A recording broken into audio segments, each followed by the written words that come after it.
नमस्कार, मैं ट्विंकल कुमारी पीएमश्री केवी कोलीवाड़ा की 10वीं की छात्रा आज संगीत ही मेरी मजहब पर एक कहानी लेकर आई हूँ। ये कहानी है शेख रहीम की। यूँ तो उनका जन्म एक मौलाना परिवार में हुआ था और उनके जन्म से ही उनके अब्बा चाहते थे कि मेरा बेटा एक बहुत प्रसिद्ध मौलाना बने।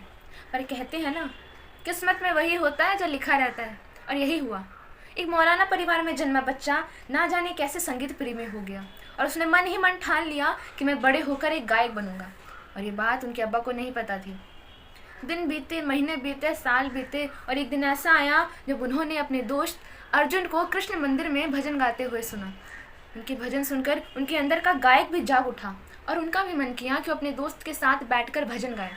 वो मंदिर में जाने लगे। लोगों ने उन्हें मंदिर में कदम रखने से मना कर दिया, कह दिया कि तो एक मुसलमान है, तो मंदिर में नहीं आ सकता। ये बात उन्हें बहुत बुरी लगी।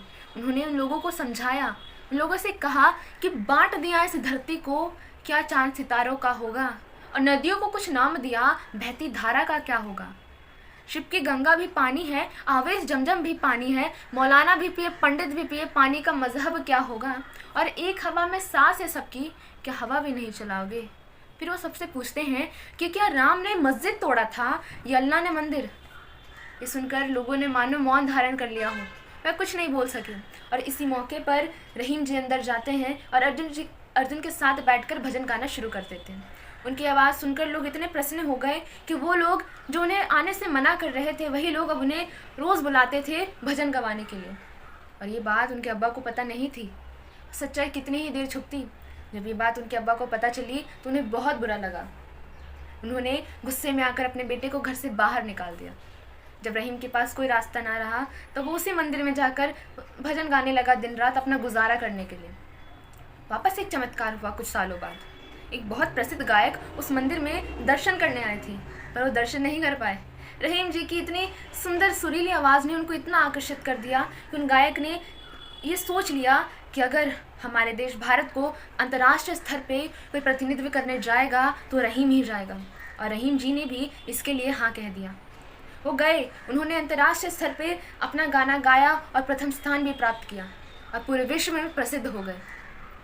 भारत में भी हर रेडियो में, हर अखबार में उनके नाम छपने लगे। और एक दिन उनके अब्बा भी एक अखबार पढ़ रहे थे जिसमें उनका फ़ोटो छपा हुआ था और उसमें उनका इंटरव्यू। जब उनसे प्रश्न पूछा गया कि आप एक मुसलमान होते हुए भी भजन क्यों गाते थे मंदिर में, तब उसमें वो उत्तर देते हैं कि मेरे लिए मेरी संगीत ही मेरी मज़हब है और मैंने अंतर्राष्ट्रीय स्तर पे इसलिए गाना गाया क्योंकि मैं हिंदू और मुसलमान के बीच की लकीर को मिटाना चाहता था। मैं उनको ये बताना चाहता था कि अगर आप कुछ ठान लेते हैं तो आपके लिए आपका धर्म उसे पाना होता है, ना कि हिंदू और मुसलमान।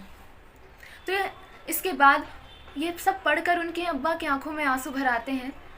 फिर उन्हें इस बात का एहसास होता है कि उन्होंने अपने बेटे के साथ बहुत बुरा किया। तब वो जाकर उनसे मिलते हैं, माफ़ी मांगते हैं और अपने वो पूरे अधूरे परिवार को पूर्ण करते हैं। तो ये कहानी हमें इस बात का संदेश देता है कि हमारे जीवन में धर्म का केवल मतलब हिंदू और मुसलमान नहीं होता। धर्म का मतलब होता है मानवता। इसे तो कहा जाता है कि धर्म का केवल एक ही उद्देश्य है कि इंसान को गलत रास्ते से भटकने से रोकना। इसलिए आप धर्म का नाम जपना छोड़ दीजिए और अपने कर्म पर ध्यान दीजिए। मैं आशा करती हूँ कि आपको मेरी कहानी अच्छी लगी होगी। धन्यवाद।